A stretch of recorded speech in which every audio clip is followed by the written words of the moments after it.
भजन प्रमाण काय थोरपण जायते, पण भजन सुद्धा कसं करावं, ते भजन करण्यामध्ये प्रेम असावं, भाव असावं.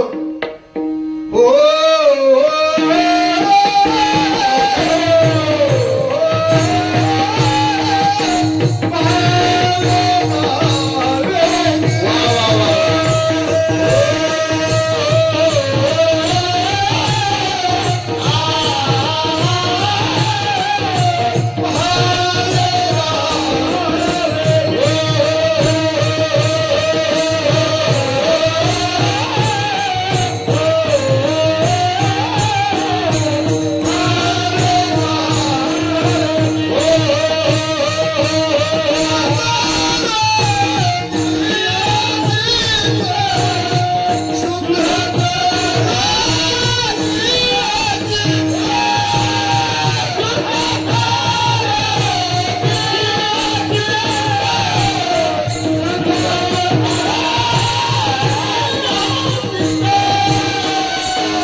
भावे गावे गीत शुद्ध करुण्या चित्त तुझ व्हावा हे देव करिहा सुलभ पाव. भजन करण्यामध्ये भाव पाहिजे, प्रेम पाहिजे. महाराज म्हणतात गिरीधर लाल तू भाव का भुका, राग कला नाही जानत तुका. तुम्हाला नाही बरं का महाराज, नाही तर तुमचाही तुम्हाला माझा राग यायचा. राग कला नाही जानत तुका, गिरीधर लाल तो भाव का भुका. तो भगवान परमात्मा प्रेम पाहतो अंतःकरणात, आणि देवानं आपल्यावर प्रेम करावं असं वाटतं ना. मग आपण सुद्धा देवावर प्रेम करावं लागेल ना. प्रेम एकतर्फी एकतर्फी जर प्रेम झालं तर त्याचा परिणाम लोहगडावरती एक तरुण मुलगा पाठीमागच्या 2 महिन्यामध्ये, बरोबर आहे ना, त्या प्रेमाला एकतर्फी प्रेम म्हणायचं. त्याला दिला ढकलून. तुम्ही नाही पाहिलं का मोबाईल? मला सांगा, प्रेम करत असताना प्रेम द्वैतर्फी असावं. देवावर आपण प्रेम केलं तर देवानं सुद्धा आणि देव आपल्याला आवडला, पण देवाला सुद्धा आपण आवडलो पाहिजे.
अतिशय गुण आहे.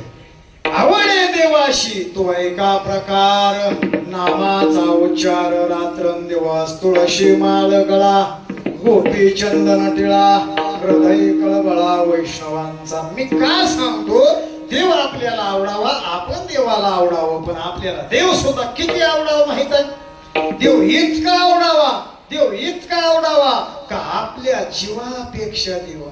आमचे निळोबा महाराज गिरवकर म्हणाय, तुझ्याने वाहीन गा देवराय तुझ्याने वाहीन गा देवराय मनवडसी जीवा पासून कानडीय विठोबा कानडीय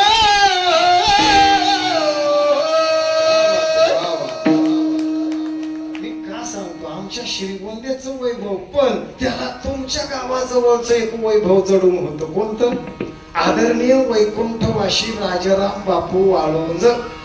मूर्ती बारीकच आहे, विंचू बारीकच, पण ठाणगा फार छान. बरोबर आहे. हा, आमच्या निळोबा महाराज गिरमकराच्या पाठीमाग म्हणायचं ठरलं तर फक्त राजाराम बापूने म्हणायचं. म्हणून देव एवढा आवडतो आणि ज्यांना देव आवडला त्यांनी देवाचं भजन जन्मभर केलं, त्यांच्या जीवनामध्ये सुखाची प्राप्ती झाली. आणि तो जो अनुभव आमच्या महाराजांना आला तोच अनुभव महाराज अभंगाच्या पहिल्या चरणावर आम्ही देणे तुझे आम्ही देणे तुझे आम्ही देणे तुझे आम्ही देणे तुझे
म्हणा विठ्ठल विठ्ठल मुखे. आता आम्ही सुद्धा रोज कीर्तनामध्ये मधलं भजन झालं का सांगतो भजन करा, पण बरीच माणसं म्हणतात बुवा गंज बोंबाला, पण नाहीच पाठ्यान टाळी वाजव नको वाजू. महाराजांचं प्रमाण आहे. आणि बुवाने बोलताना पुरावा द्यायचा. काय द्यायचा?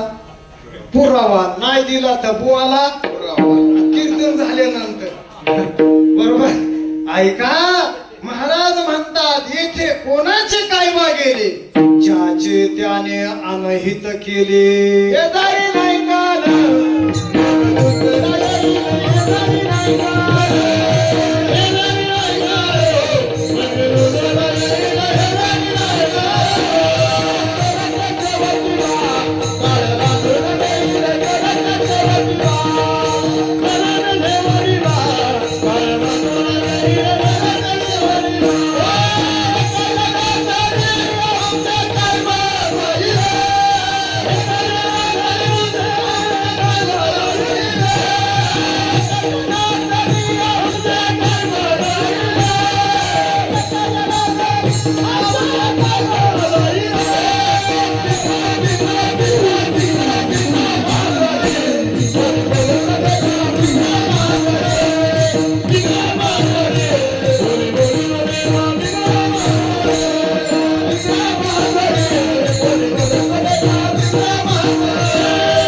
40,000 आहे बर का. स्वस्त नाही पेंगळा, पण आज नाही तेवढा, आज कमीत पेंगळा आहे. हा, पेंगळा स्वस्त आहे आज आपल्या गावामध्ये. आपण वा वा वा 15ने जास्त आहेत तुम्ही मग. वा, तलावाच्या काठाला असल्या कारणाने बरोबर आहे. वा, पहा, निश्चित जन्माला आल्यानंतर भगवान परमात्म्यानं जन्माला घातलं महाराज.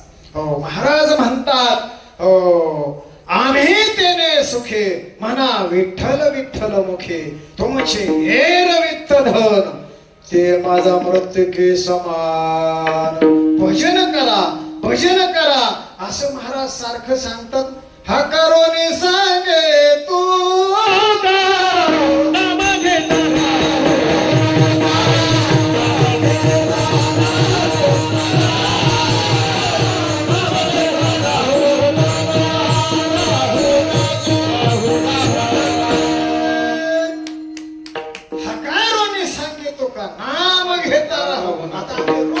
भजन करा, टाळी वाजवा.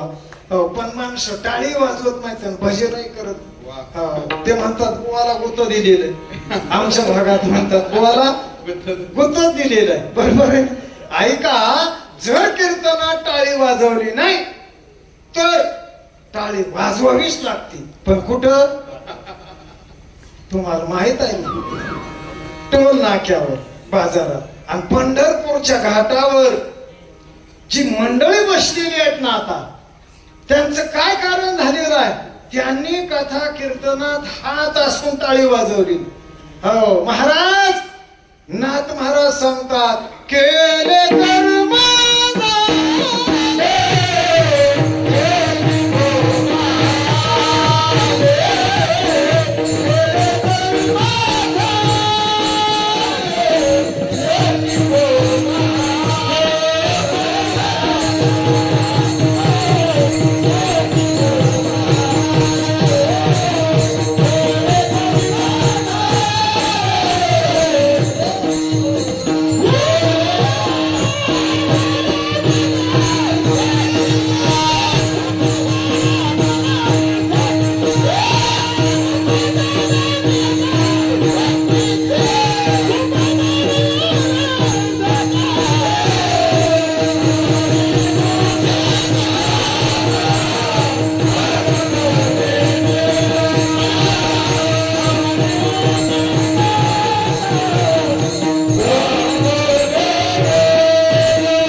उपजले मेले आयुष्य गेले. आणि असा मृदंगाचार्य सापडल्यावर मी पण सुट्टी देत नाही बरं का. हो ना, आता परवा कीर्तनाला गेलो, पकवाजवाला मृदंगाचार्य महाराज वाजवतो की खाजवतो मलाच कळत नाही. हो ना, पण आज आनंद आहे महाराज. हो ना, तारणा भाग्यवंत हरे कीर्तना अतिशय गोड आहे. महाराज म्हणतात भजन करा, टाळी वाजवा आणि त्या योगानं भगवान परमात्मा आपल्या जवळ येईल. आणि देव जवळ आल्यानंतर सुखाला कमी नाही. आपुला तो एक देव करुणे घ्यावा, तेने विन जीवा सुख नोहे. मग आपण समजतो धनद्रव्यामध्ये पैशामध्ये सुख आहे, समाधान आहे. पण महाराज त्याचं वर्णन अभंगाच्या दुसऱ्या चरणामध्ये करताय. तुझे